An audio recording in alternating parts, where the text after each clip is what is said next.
घमंडी ससुराल की। रमा को शादी के बाद भी पढ़ाई लिखाई का बड़ा ही शौक था।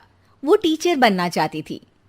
रमा का ससुराल शहर के सबसे अमीर घरों में से एक था, पर साथ ही उसके ससुराल वालों को अपने बिजनेस और पैसों का बड़ा ही घमंड था।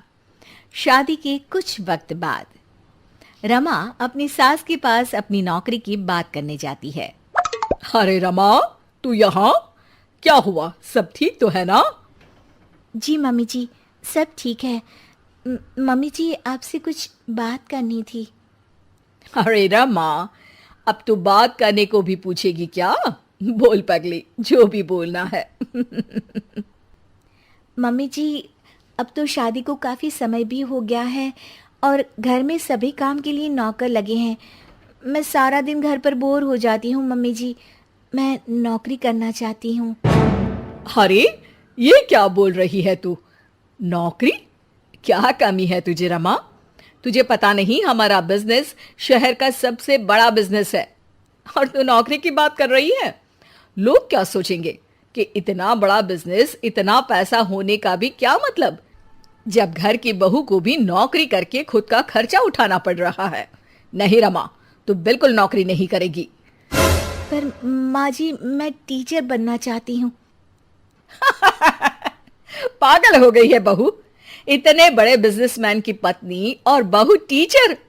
देख रमा, तुझे पैसे चाहिए तो मैं तुझे देती हूं, पर ये नौकरी की बात तू अपने दिमाग से निकाल दे।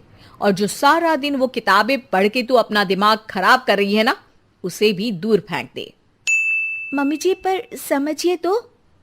रमा, देख, अगर तुझे यही बात करनी है तो चली जा यहां से, वरना मैं आज तुझे राहुल से बोल के तेरे मायके वापस भिजवा दूंगी, फिर वहीं गरीबों की जिंदगी में सड़ना।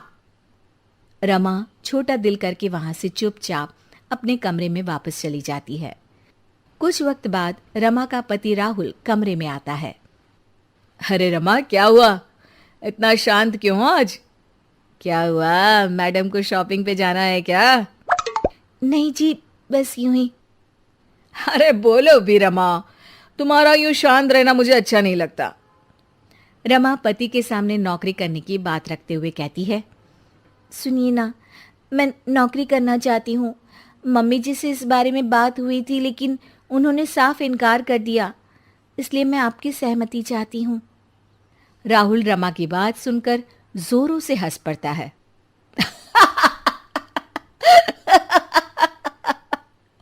अरे रमा, तुम पागल तो नहीं हो गई हो?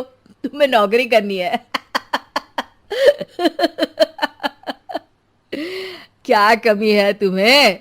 तुम्हें शॉपिंग पर जाना है तो मेरा क्रेडिट कार्ड लेकर जाओ। और वैसे भी तुम एक अमीर बिजनेसमैन की पत्नी हो, तुम भी ना रमा।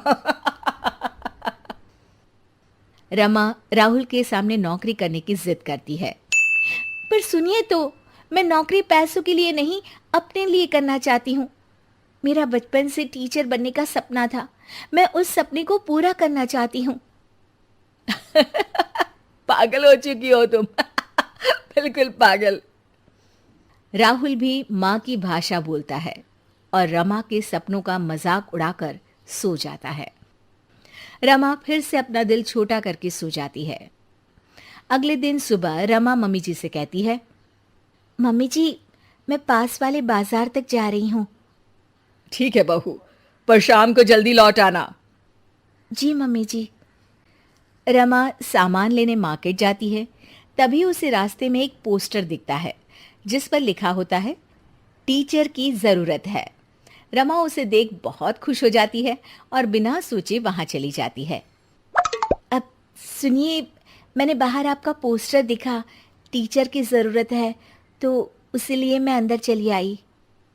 अरे मैडम, आप तो कोई बड़े परिवार से लगती हैं। हमारा तो बस एक छोटा सा एनजीओ है जिसके लिए हमें एक टीचर की ज़रूरत है जो कम पैसों में इन बच्चों को पढ़ा सके। अरे नहीं नहीं, मुझे पैसों की ज़रूरत नहीं है। मैं बस इन बच्चों को पढ़ाकर टीचर बनना चाहती हूँ। अच्छा मैडम जी, अब कल सुबह से रोज आ जाइएगा। रमा वहां से चली जाती है। अगले दिन, मम्मी जी, मेरी सहेली नई किटी पार्टी खोल रही है, तो मुझे कुछ दिन रोज उसके यहाँ जाना है। क्या मैं जा सकती हूँ मम्मी जी? सासू माँ खुश हो जाती है। अरे वाह रमा, किटी पार्टी, मैं भी चलती हूँ तेरे साथ। सासू माँ के साथ चलने की बात सुन रमा डर जाती है। जी जी जी जी माँ जी, वहाँ कोई आपकी उम्र का नहीं होगा, आप वहाँ बोर हो जाएंगी। अच्छा ठीक है बहू, तू जा, पर शाम को वक्त से आ जाना। हाँ। रमा सासू माँ से झूठ बोल बच्चों को पढ़ाने निकल जाती है। वक्त बीतता चला जाता है और कई दिनों तक यही सिलसिला चलता रहता है। एक दिन अचानक, अरे, ये रमा के कमरे में कॉपी और पेन, ये तो बच्चों की कॉपी लगती है। रमा, ओ रमा, तेरे कमरे में ये बच्चों की कॉपी और पेन कहां से आया? रमा डरती हुई वहां आती है। जी जी मम्मी जी, वो बुक ना शायद मेरी सहेली के बच्चों ने रख दी होगी, तभी आज बैग खोलते वक्त यहीं रह गई। सासू माँ रमा की बात सुन शक में आ जाती है। अगले दिन जब रमा घर से बच्चों को पढ़ाने निकलती है तो सासू माँ रमा का पीछा करती है। अचानक सासू माँ रमा को स्कूल में रंगे हाथों पकड़ लेती है। ओह माय गॉड, तो ये थी तेरी किटी पार्टी। मेरे तो करम ही फूट गए जो ऐसी बहू मिली।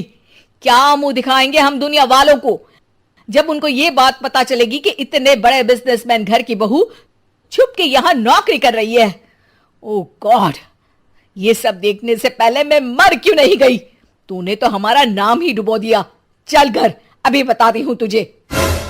सासू माँ गुस्से में रमा को घर ले ही जा रही होती है कि तभी वहां स्कूल का मैनेजर आ जाता है और रमा से कहता है, अब मैडम जी, आपका बहुत बहुत धन्यवाद। आज आपकी वजह से हमारे एनजीओ के बच्चों ने शहर में टॉप कर हमारे एनजीओ का नाम रोशन किया है। आपका शुक्रिया मैडम जी। इतने अमीर परिवार से होने के बावजूद भी आपने बिना पैसों के इन बच्चों को पढ़ाया। जब तक आप जैसे लोग इस दुनिया में हैं, कोई गरीब का बच्चा पढ़ाई में पीछे नहीं रहेगा। मैनेजर की बातें सुन सासू माँ का रमा के प्रति दिल पिघल जाता है और वो रमा से कहती है, बहू, तू कल से रोज इन बच्चों को पढ़ाने जा सकती है, पर साथ ही इन बच्चों के लिए नए कपड़े और किताबें भी ले जाना। इन बच्चों की पढ़ाई में कोई कमी नहीं होनी चाहिए। सासू माँ की बातें सुन रमा खुश हो जाती है और फिर से बच्चों को पढ़ाने में लग जाती है, पर अब छुपाकर नहीं, खुलेआम।